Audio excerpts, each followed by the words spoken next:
L'objectif de notre sortie, c'est de préparer la campagne d'insémination qui va se dérouler dans les prochains jours. Et nous avons déployé des équipes sur le terrain. Ces équipes sont à pied d'œuvre. Nous avons défini toute une stratégie pour pouvoir atteindre nos objectifs.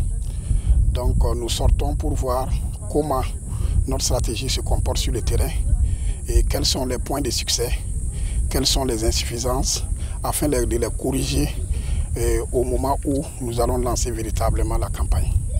Et ce que nous avons constaté sur le terrain, nous sommes satisfaits de la mobilisation des producteurs, puisque en 2 mois de tests, nous frôlons les 2500 vaches inséminées et à une période assez difficile. Nous saluons aussi l'engagement des acteurs sur le terrain et l'engagement de toute la hiérarchie pour nous accompagner.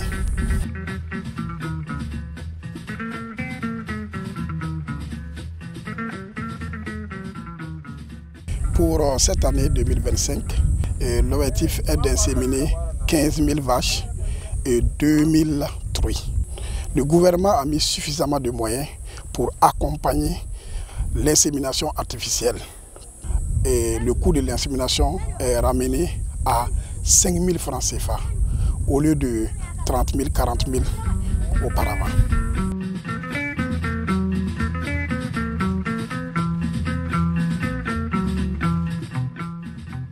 Je peux dire que j'étais un grand détenteur de troupeaux, que j'avais autour de 500 têtes de bovins. Mais avec l'insécurité, j'ai perdu une bonne partie. Et je me retrouve aujourd'hui avec autour de 150 têtes de bovins. Noël, j'ai recours à la pratique de l'insémination artificielle depuis 2012. On le fait même pour améliorer la production de lait et puis la production de viande. Voilà, donc avec nos races locales, on se retrouve avec 2-3 litres de lait par jour. Mais avec les produits de l'insémination, on peut aller jusqu'à 9 litres de lait par jour. Bon, les mâles qu'on gagne aussi quand on les embouche, c'est vraiment... ils prennent rapidement du poids. Et quand on les vend, on a en tout cas beaucoup plus d'argent que nos races locales.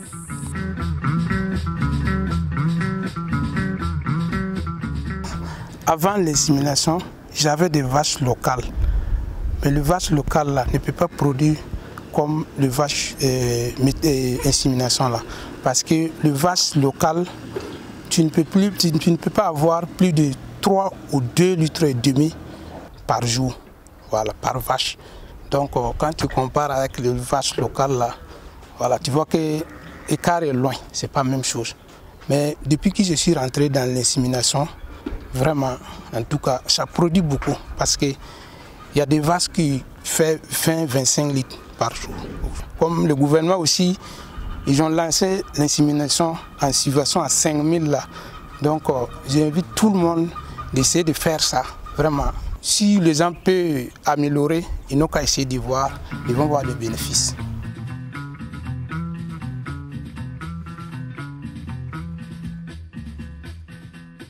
De nos jours, l'accès à l'alimentation est très compliqué. Donc si vous devez produire avec des animaux qui ont une faible capacité de production, vous ne rentrez pas dans votre compte. Donc ce qui fait que la pratique de l'insémination artificielle est une technologie qui s'impose pour un élevage moderne. Nous sommes contraints de produire ce qui est mieux, voilà, valorisé, et ce qui produit rapidement que les porcs que nous avions métissés ou races locales. Donc l'avantage comparatif, c'est directement la rentabilité économique. Voilà, les porcs issus d'insémination sont plus rentables économiquement. Ils valorisent mieux l'aliment, ils grandissent mieux et puis généralement ils ont de meilleures portées que les porcs multimétissés et les locaux. Moi je fais l'insémination artificielle depuis 2014, donc de temps à autre effectivement le gouvernement nous soutient, voilà, en aliments, aussi bien en semences. En réalité, il n'y a pas à hésiter. Il n'y a pas à hésiter parce que les gens, premièrement, avaient pensé que les porcs issus d'insémination ont des problèmes d'adaptation. Et pourtant, non. Ils s'adaptent très bien. Nous nous en faisons venir des porcs vivants de l'Europe, voilà, sur pied, mais qui sont ici dans notre Sahel. Voilà, il n'y a pas de problème.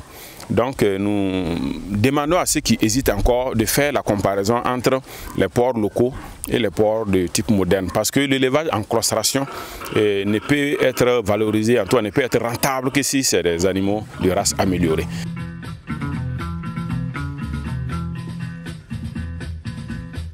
Nous demandons leur appropriation de cette technologie. L'insémination artificielle ne vient pas changer fondamentalement leur manière d'élever. Il suffit d'améliorer un peu les conditions d'élevage et nous avons des résultats très avantageux qui vont les permettre, en ce qui concerne le lait, de passer de 1,5 litres par jour à près de 12 à 15 litres par jour.